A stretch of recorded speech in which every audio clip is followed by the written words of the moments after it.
All right. Hello, everyone, and welcome back to Building Your World, where we discuss all topics in the commercial real estate development and investment industry. I'm Nicholas Long, and I'm joined again by McKay Brabham and Will Ellis.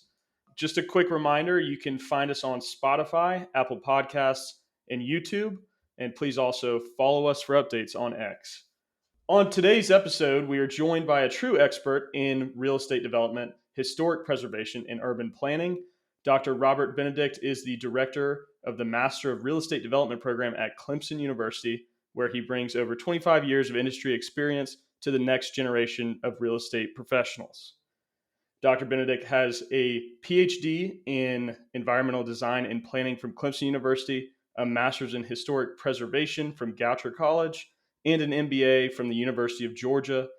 Before stepping into academia, he was the vice president and partner at Carolina Holdings, where he managed real estate development projects consisting of neighborhoods, single tenant retail, and infill residential. And he began his career at the Travelers Insurance Company and went on to manage real estate investments across Charlotte, Atlanta, and DC. Dr. Benedict's expertise doesn't stop there. He also is a seasoned historic preservation consultant with a deep knowledge of historic tax credits, adaptive reuse, and the National Register of Nominations. He has served on numerous design and architectural review boards and currently contributes to South Carolina's Department of Archives and History.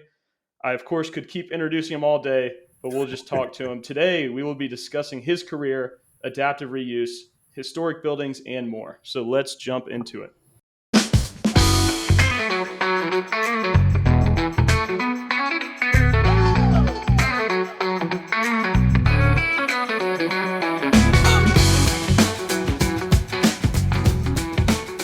All right. Well, thank you, Nicholas, but that was way too long. You didn't need to go into all.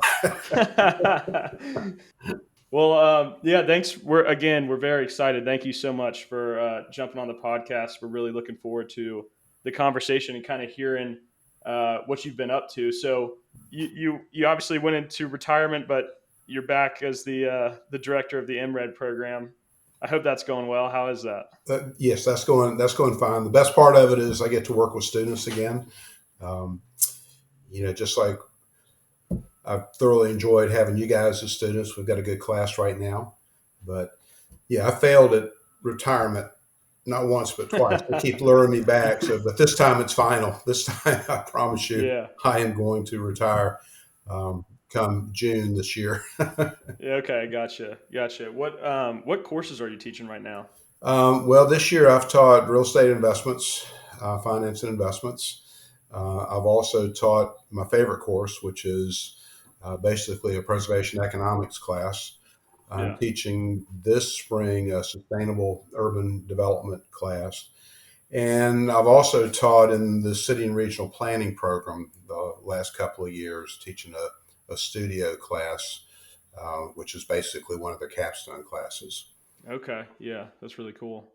So I guess, to start off our discussion, I guess we'll jump back and I kind of want to understand a little more about your career. Obviously, we got to know you, when you entered academia, but wanted to hear a little bit when you were young, what kind of set you on the path to get into real estate? What was the initial opener for you in the industry?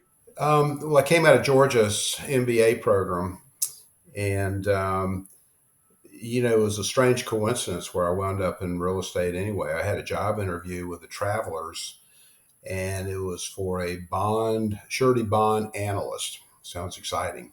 Um, and it's kind of a funny story because the personnel manager, on the way downstairs, he said, we've got this other position you might be interested in. It's with this guy who works by himself and he just crunches numbers all the time. He's up on the 15th floor. Would you like to go talk to him? And I said, sure. And so this was downtown Charlotte, and he took me up to what I think was about the 10th floor and walked onto the floor. And he was the only guy up there on this floor by himself. And he had all these spreadsheets set up. And I thought, this guy's the great and wonderful Oz or something. Nobody knows what he does. But we hit it off. He needed a real estate assistant. That was the title. It paid $15,000. And it turned out to be one of the best things that ever happened to me. He became my mentor. I stayed on with the Travelers even after he left. They transferred me from Charlotte to Atlanta. I loved working in Atlanta. It was a time when Atlanta was just exploding. Then they transferred me again to Washington, D.C., which was a lot of fun. And I would have stayed there, but they said, "We want you to go to Hartford, Connecticut. You're doing a great job. We want you to go to Hartford." And I'd been to Hartford, and I basically told a couple of my friends, I said, "I'm going the wrong direction, guys, and I'd like to get back south." So came back to the upstate of South Carolina, wound up working for a company called U.S. Shelter, who became Insignia. And they were a major syndicator and real estate development firm, and was with them. And that was where my mentor was working again. So I worked with him. Then later he formed a company called Carolina Holdings, and I followed him over to Carolina Holdings, which was great. I stayed there. Oh goodness, I was there. Oh gosh, coming up on like 12 years, and was a partner with them. Um, but interestingly enough, during one of the recessions, things got really, really slow. And I said, I want to do something. I've got time. I don't play golf. The other guys were playing golf. I'm going to do something I've always wanted to do. So I went back to graduate school and pursued a master's of historic preservation. I'd always loved history, and I felt like that was something I really wanted to learn more about and combine it with my real estate background. And then that led to me later going back to Clemson, and Terry Ferris had just started the Master of Real Estate Development program there. And I was in the PhD program as a non traditional student. Terry decided to step back. The other folks in the program decided to move to other places, and I was the last one standing. So I wound up running the Master of Real Estate Development program, which has also been a great experience for me. For how many years now has that been? Let's see. Goes back. I was with the program a couple of years, then I was associate director. I think I ran the program about 10 years. Yeah. Yeah. Yeah, Well, and that's great. that's when I first tried to retire. That was Yeah. 2000. I guess it's 2019. I first tried, then brought me back, and then in 21 I tried to retire again. I remember that. Yeah. Yeah. But it's been a great experience. It's a wonderful program. I mean, I look at guys like you, what you're doing, and the most gratifying part of it is, you know, following your successes and what you're doing. And goodness, we have now approximately 350 alumni across the country and overseas, and Right. most of them are doing some amazing things. So, yeah, this is what I enjoy the most. Yeah, it's a big network. Yeah, no, we obviously got all the value out of it as well, so we can appreciate that. But yeah, no, I appreciate you walking us through that and kind of your career. You know, that's something we've heard, and obviously something our listeners will enjoy hearing to kind of paint your background. So yeah, let's get started on talking about adaptive reuse and historic preservation. Kind of what I would call the Dr. Benedict niche, maybe. And Yeah. I kind of want to hear, something has to really motivate you to go pursue graduate studies and get a PhD, in those things that interest you. So, what was that kicker? Well, growing up in Charlotte, I mean, Charlotte was a wonderful city to grow up in. And like a lot of cities going through, you got into the 1960s, 70s, especially the 80s, Charlotte lost much of its character. I mean, so many historic buildings were demolished. And frankly, Charlotte's downtown became very sterile. It was just downtown, people just left at 5 o'clock and they could have turned the lights out. And so that always bothered me a lot.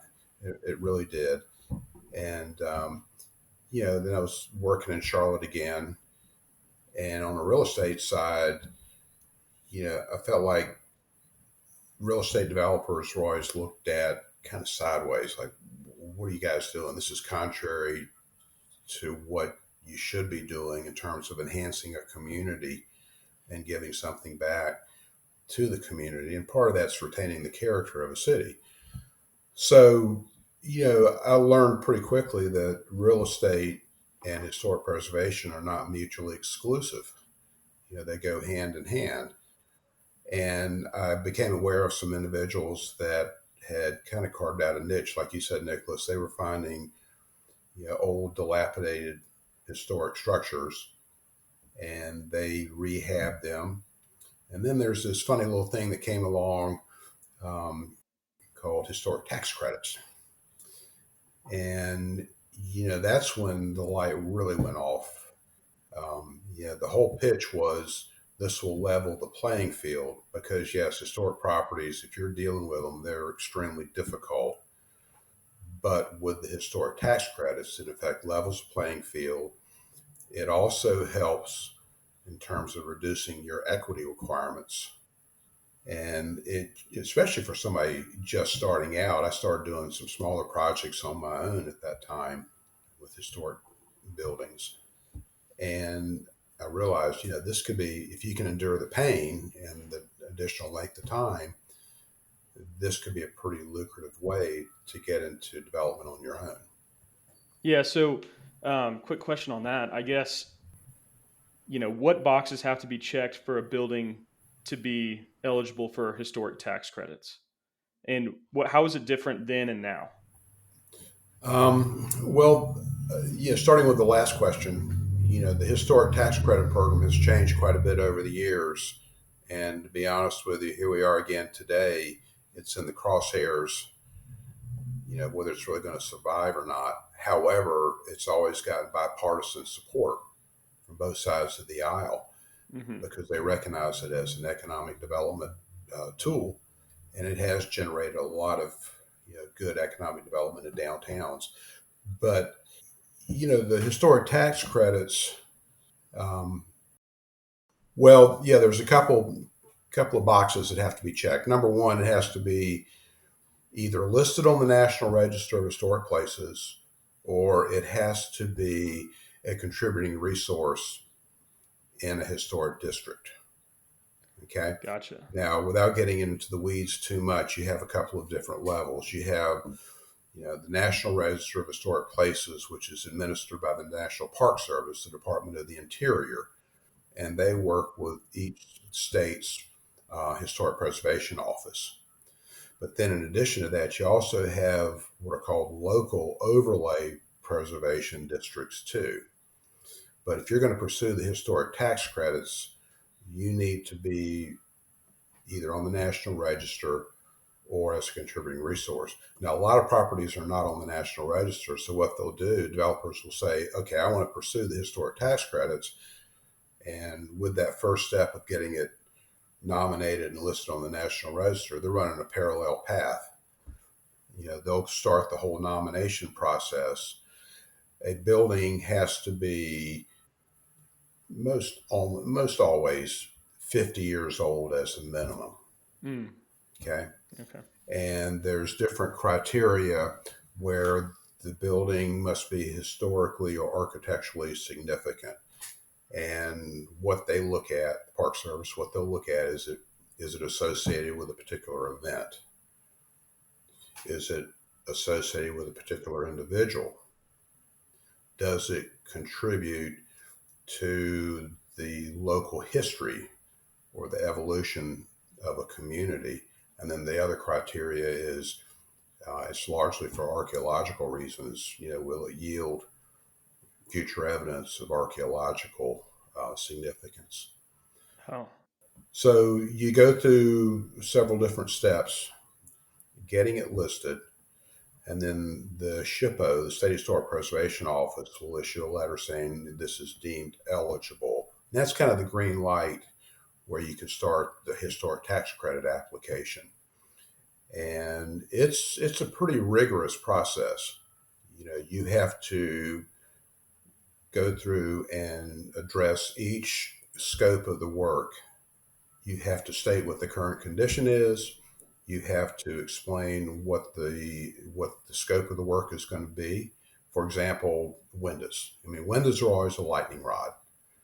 Um, and I'll come back to that because a lot of people today say, "Well, how are you going to be energy efficient with a single pane historic window?"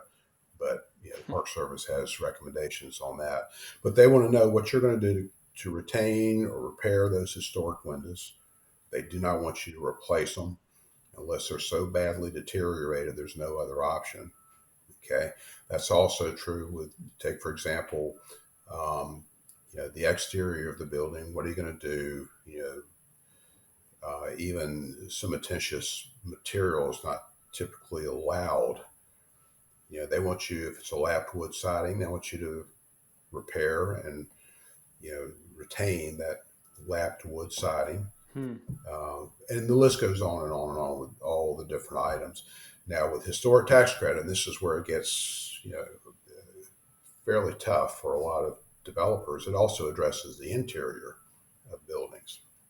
Oh. So they want to know what you're going to do. For example, let's say you have plaster walls, and this is where I've seen some really bad moments Yeah, I'm with some sure. folks at the State Historic Preservation Office. They want you to keep those plaster walls. They want you to repair them, patch them, Hmm. and this is something, especially in this day where everybody loves exposed masonry walls. And I've seen instances where developers go in and without consulting the State Historic Preservation Office, they're just sandblasting all the plaster off. Oof. And there's nothing that will send somebody at the SHPO into into orbit A more than frenzy. something like that. Um, Yeah. but at the same time, they're also reasonable. They recognize ADA compliance issues. They also recognize that you're not, rehabilitating this building to become a house museum, so that you're going to be allowed to upgrade the HVAC, the plumbing, the electrical. You've got to meet current code requirements. Okay, so you really navigate through this process, and you're going to be working closely with the State Historic Preservation Office on this. Yeah. Yeah, it sounds really complicated. You mentioned that the first couple projects you did on your own were historic pres projects. Is that right? Do Yep. you do you recall your first? And could you tell us a little about that? Um, yeah, I mean, my first was individual houses that I bought, rehab, lived in them for a while, and then sold them and bought another historic house. Like in my neighborhood. I mean, this is just sick. We lived in three different houses, rehabilitated five houses. But that's another story. My wife was pregnant, living in two of the houses, and we had to move. I'm surprised I'm still married to her. Yeah. um, but then, there was, I guess, early on. This was, oh gosh, it goes back about 25 years ago. Um, a friend of mine that worked at UL Shelter, I found out, was buying historic buildings in a little town called Fountain Inn. McKay, you probably remember Fountain Inn. It's outside of Yep. Greenville, southern Greenville County. It was a little railroad town. And it was, right in, the path of Greenville's growth. So I started talking to him, and we agreed to buy a building together. And I had a student from my days when I was teaching preservation economics at Georgia, who I brought in. We were partners, and we said, let's do this project. So it was not listed on the National Register. We got it listed on the National Register. It was a really cool building. It went back to about 1880. It had been originally a dry goods store. It was a two-story masonry building. I love the address, 1 Main Street, Fountain Inn. I thought it can't get any That's better cool. than that. Um, It had been everything from a mortician's office to a dentist office. But we saw an opportunity to do a little mixed use development with it. So we got it listed on the National Register. We decided we were going to pursue the historic tax credits on it. So we went through that whole process. And it went pretty smoothly. Then we also decided to take advantage of a facade easement on it. The town of Fountain Inn offered us a facade grant, which we gladly accepted. And then, in addition to the federal historic tax credits, we also took, um, by this time, the state of South Carolina had their own historic tax credits, which the federal historic tax credit is 20% of the eligible rehabilitation costs. The state of South Carolina, and it varies from state to state, the state of South Carolina has a 25% state historic tax credit up to a certain amount. I think it's $4 million, and we were well below that.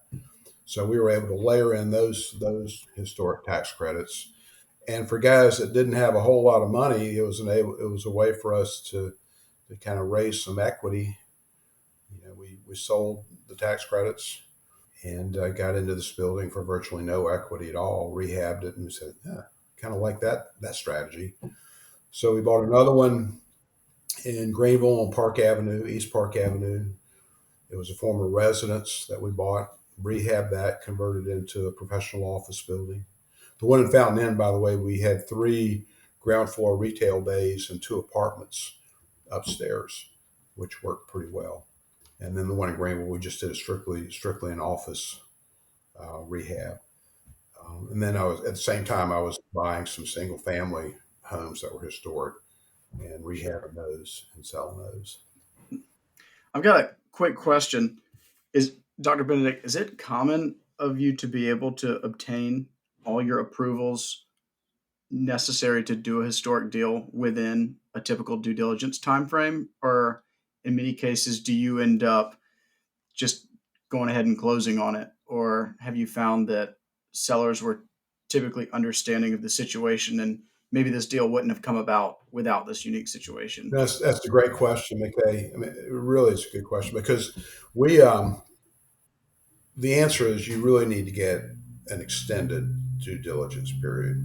I mean, you need to make the seller aware. Look, the only way I can do this Mhm. is by pursuing historic tax credits and getting listed on the National Register. So I'm going to need more than your typical 60 to 90 days. But we put up a little bit more money in terms of earnest money Gotcha. deposit, Yep. and it became non-refundable after that 90-day period. But we had gotten a pretty good indication from the SHPO that we would be in compliance as long as we did certain things. Hmm. But yeah, you need to be on the front end and make the seller aware that it's a little different animal. Yeah. So you felt like typically within that 90-day period, you at least had a good indication from Shippo if this was going to go through or not. Yeah, we now the SHPO. This was, I mean, it's a different story today because unfortunately, with budget cuts and things like that, it's rare for them to even be able to travel and come up and see a site. Um, Back then, I'm pretty sure they actually came up, and we were lucky because one of the individuals we were working with, in fact, he still left the SHPO in South Carolina.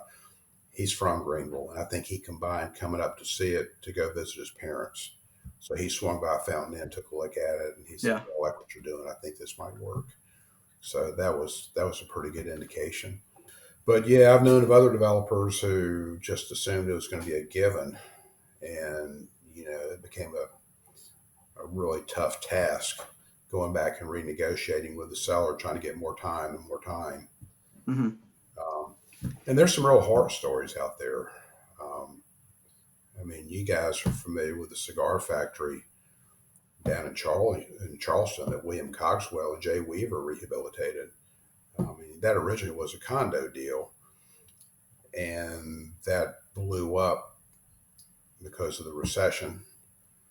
And meanwhile, all these windows had been ordered for that building. And it turns out the Park Service, apparently all the windows had been bricked up when it was converted. And so they were going to reopen those windows, and all these windows had been ordered. I think this was all done by the condo developer. So the windows came in, they started installing them. That deal went under. Jay and William came in, acquired the building, and they were told by the SHPO those windows won't work, guys. So there was, right away a big kick to their budget. They didn't anticipate having to reorder and bring in new windows to the cigar factory like that. So yeah, there's always some surprises along the way. Yeah. I guess can you jump back briefly to discuss kind of how you utilize the tax credits? It sounds like you guys would procure them and then sell them off just to have a better equity base underneath you or a higher equity Yeah, base yeah. I underneath mean, you. you're right, Nicholas. I mean, that's there's two strategies with them. One, depending on your own personal needs and your partner's needs, you may want to keep them. And there's a carry forward provision that you can, if you don't need them one year, you can carry forward. I think it's 5 years now with the carry forward provision. Um, but most individuals wind up going to the secondary market and selling them. Okay. And yeah, it's a pretty lucrative market because let's face it, you know, every successful corporation has tax issues and they're going to be looking for a way to reduce their, you know, corporate taxes. So even companies that you wouldn't think of as being in the market for historic tax credits, you take somebody like a Sherwin Williams. I mean, they're very active with that. And the list goes on and on and on. Apple, you name it. You can look at a list of Fortune 500 companies and you'd recognize a lot of them that purchase historic tax credits. Now, when you sell them, surprisingly, the rate is very good. Um, it varies depending upon economic conditions, what the appetite is, the market, and the quality of the real estate. But generally it's running about 85 cents on the dollar to even, some cases 94 cents, 95 cents on the Wow. dollar for the tax credits. So it's not, it's almost a dollar for dollar benefit that you get. And, a smart developer is then going to do the same thing with state historic tax credits. So he's going to sell the federal historic tax credits. He's got the state historic tax credits that he can also sell. Now they're not going to bring that same kind of pricing that the federal Sure. Yeah. tax credits do. But even so, if you're getting 55, 60 cents on the dollar for state historic tax credits, that's a good day's work. And then Right. the beauty of it, depending on what state you're in, South Carolina is a great example.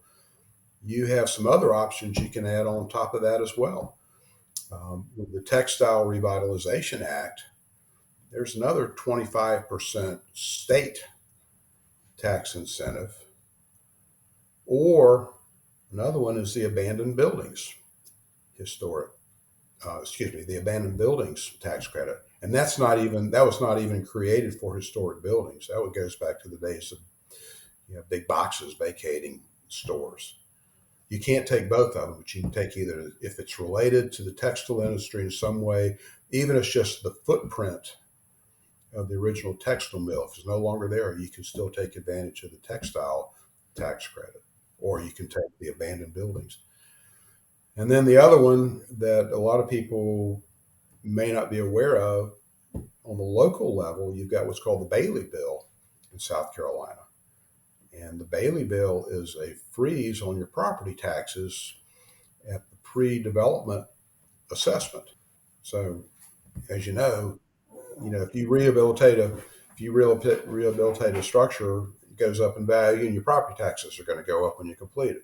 Well, this is a way to freeze it at that rehabilitation level, and it's frozen for up to 10 years, which is a great incentive.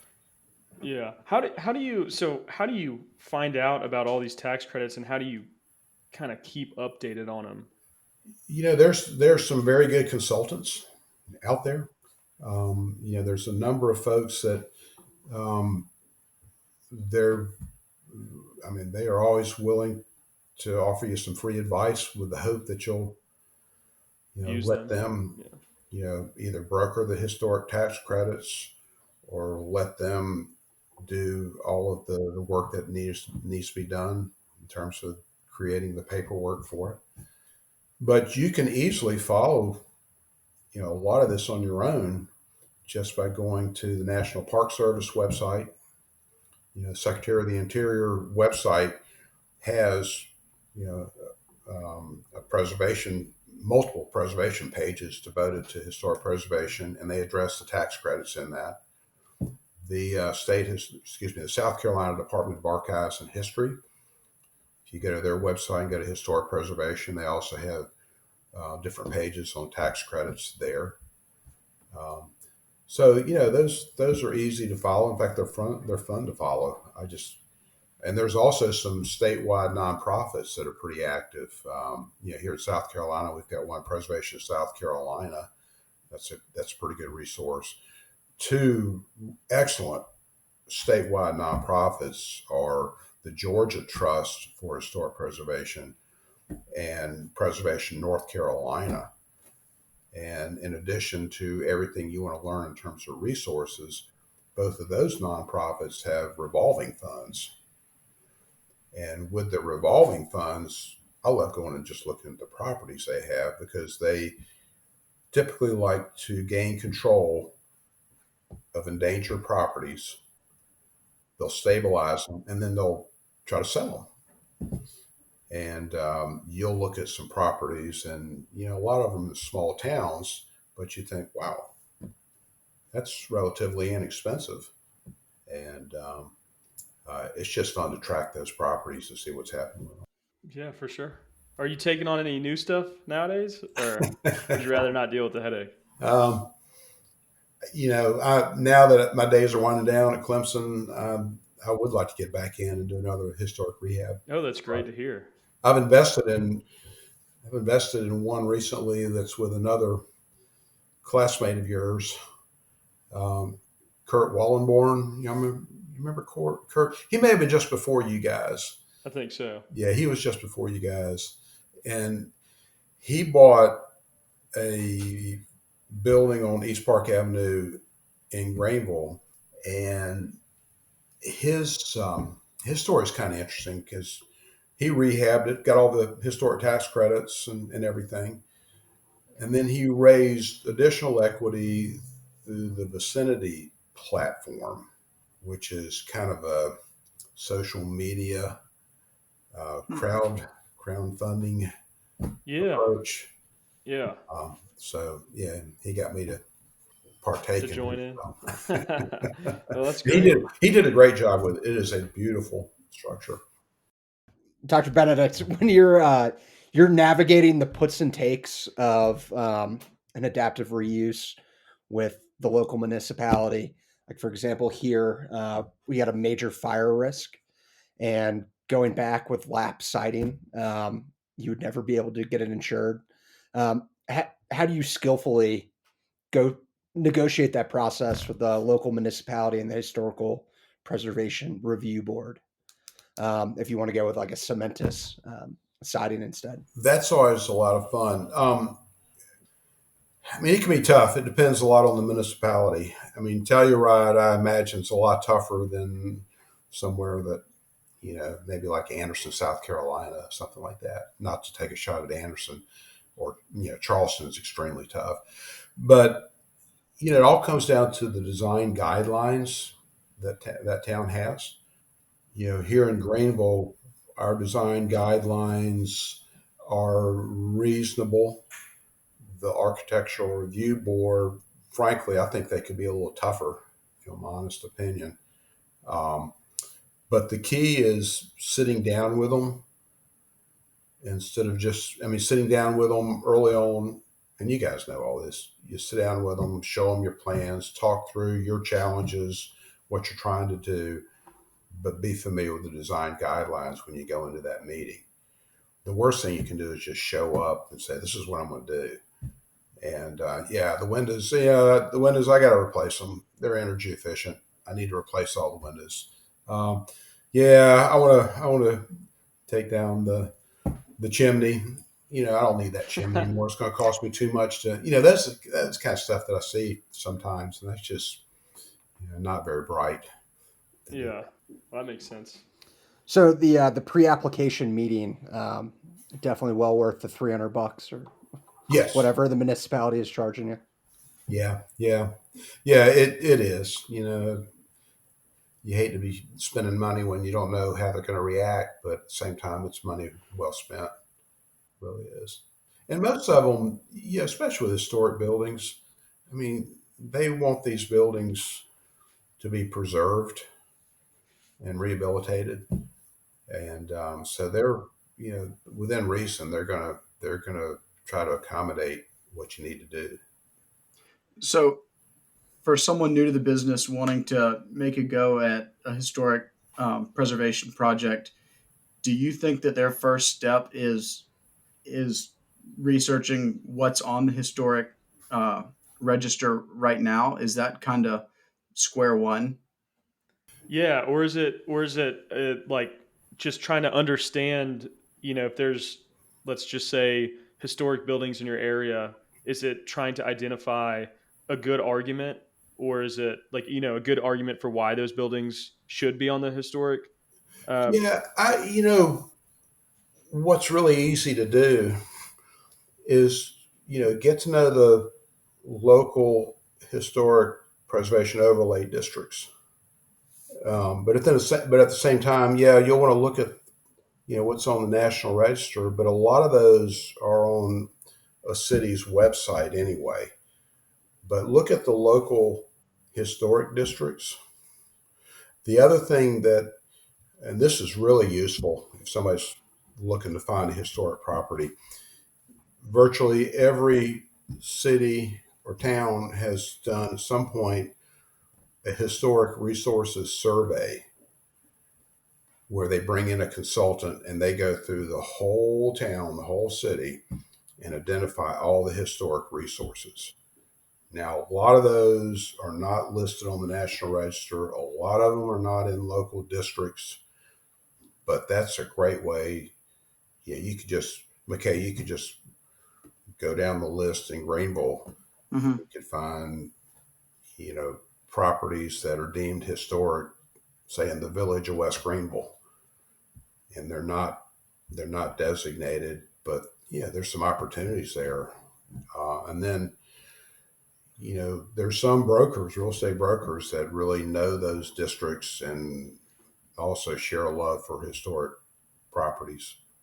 So it'd be good to get to know somebody like that too, and just tell them, "Hey, I'm interested in finding a historic property and seeing what could be done." Yeah. well, how much more time do you have? Because I was I need to gonna. wrap up in about 5 minutes, if that's okay. Okay. Yeah, yeah, that's great. Well, I guess, kind of the last topic I want to discuss, or like, do you have any specific projects that you'd like to share, or that you've watched, or that you're currently watching, as it relates to, historic preservation or adaptive reuse?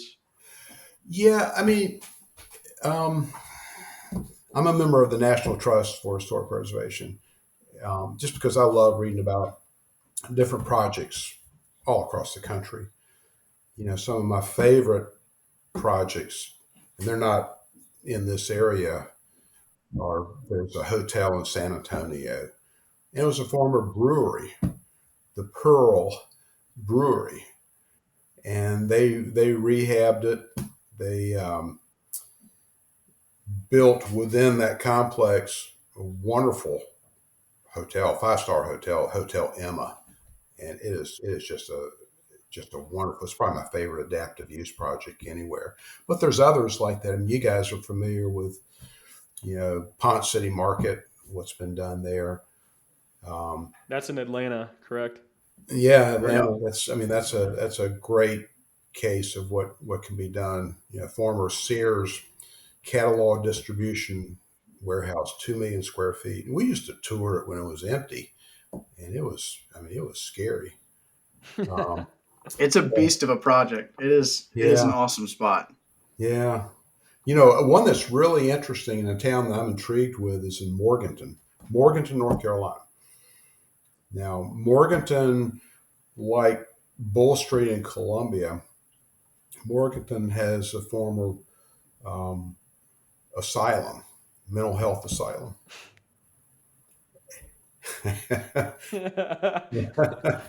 No, I'm not saying that's the project for you, McKay. Just Bob Hughes will tell you that's probably not what you want to do. Yeah. But it's Morganton has a lot of history. In fact, Russ Davis bought residual property up there from the mental health asylum. It wasn't the asylum itself, but he did an apartment project, and he wound up restoring some of the warehouses with that. But look for towns like that Mm-hmm. that have historic resources that people may not have identified to the same extent. I mean, Greenville's tough right now, unless you're going to pay. Um, same with a lot of other markets like Chattanooga. I mean, you name it, Charleston especially. But look at some of those other markets that maybe haven't attracted the same level of attention. And then, like I said, go to those revolving funds, the websites, and look at some of those properties they have for sale. Yeah. You'd be surprised at some of them. And there's been some investors that have done well in markets like that. Yeah, well, that's great. That's great. Well, yeah, I look forward. I hope you as your retirement gig, you jump back into the Guys, come up and see me sometime. Yeah.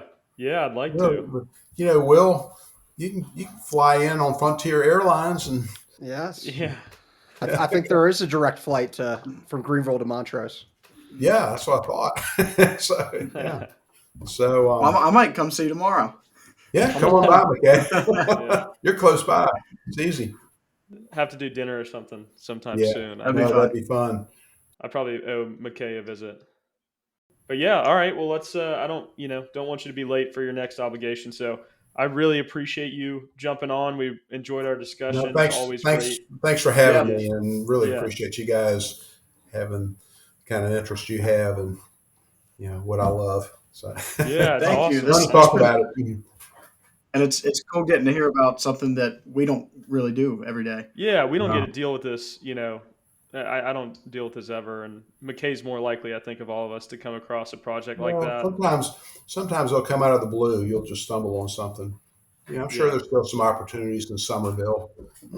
Yeah, I hope so. I mean, shoot, I was in the rice mill weekend before last for a wedding, so I was thinking about it, and I was like, nice. man, I'm really looking forward to the conversation. But yeah, all right. So we don't want you to be late, so we'll let you All right. go. But thanks Well, again. thanks, guys. It's good Thanks, talking to you. Dr. And hope B. to catch Thanks, up with Dr. you soon. B. Good to see you. Thanks. Yes, sir. Thanks. Bye now. See you guys. Thanks for tuning in to Building Your World, and we will catch you on the next podcast. Thank you.